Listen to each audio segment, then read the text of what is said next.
Professor Jayashankar Telangana వ్యవసాయ విశ్వవిద్యాలయం వారు అందిస్తున్న వాతావరణ ఆధారిత వ్యవసాయ సూచనలను ఇప్పుడు తెలుసుకుందాం. హైదరాబాద్ వాతావరణ కేంద్రం వారు అందించిన సమాచారం ప్రకారం రాబోవు 5 రోజులు చాలా చోట్ల తేలికపాటి నుండి భారీ వర్షాలు కురిసే అవకాశం ఉంది.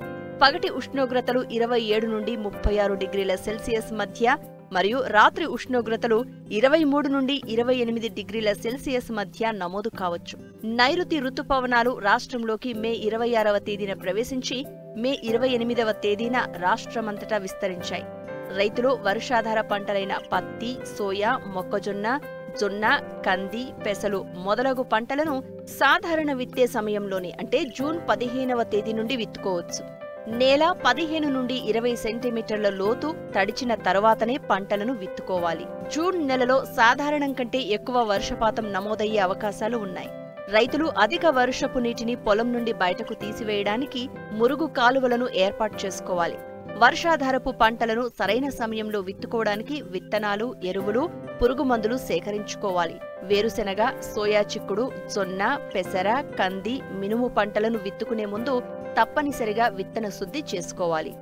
ఇప్పటికే పత్తి విత్తుకున్న రైతులు విత్తిన 7 నుండి 10 రోజుల లోపు మొలక రాని స్థానంలో మరలా విత్తనం విత్తుకోవాలి.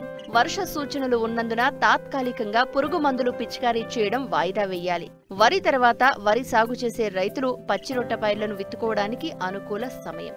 నీరు సమృద్ధిగా ఉన్న ప్రాంతాల్లో రైతులు దీర్ఘకాలిక వరి రకాల నారుమళ్లు పోసుకోవడానికి ఇది అనువైన సమయం.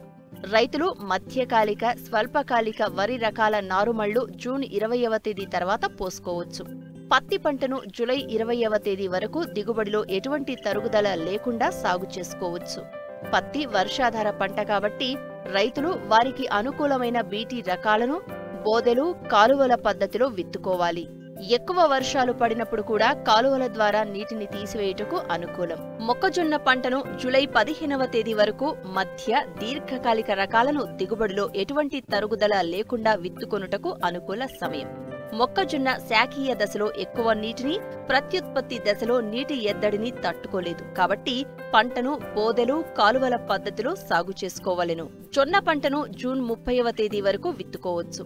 జొన్నను ఏకపంటగా లేదా కందిలో అంతర పంటగా సాగు చేసుకోవచ్చు. ఆముదం పంటను జూలై 2వ పక్షం వరకు విత్తుకోవచ్చును. కంది పంటను జూలై 15వ తేదీ వరకు దిగుబడిలో ఎటువంటి తరుగుదల లేకుండా సాగు చేసుకోవచ్చు. కంది పంటను విత్తే ముందు విత్తనాన్ని కాప్టాన్ 2.5 గ్రాములు లేదా థైరమ్ 3 గ్రాములు మరియు ట్రైకోడెర్మా విరిడి 10 గ్రాముల మందుతో కిలో విత్తనానికి కలిపి విత్తుకున్నట్టయితే విత్తనం లేదా భూమి ద్వారా సంక్రమించే శిలీంధ్రాల నుండి పంటను కాపాడుకోవచ్చు.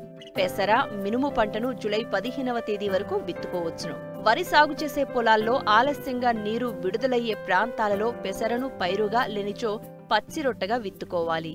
చెరుకు తోట వయసు 4 నెలల సమయం అంటే జూన్, జూలై నెలల్లో మొక్కల వరుసల మొదళ్లకు ఎత్తుగా మట్టిని ఎగదొయ్యాలి. దీని వలన అధిక వర్షాలు, తుపాను గాలులకు పంట పడిపోకుండా కాపాడుకోవచ్చు.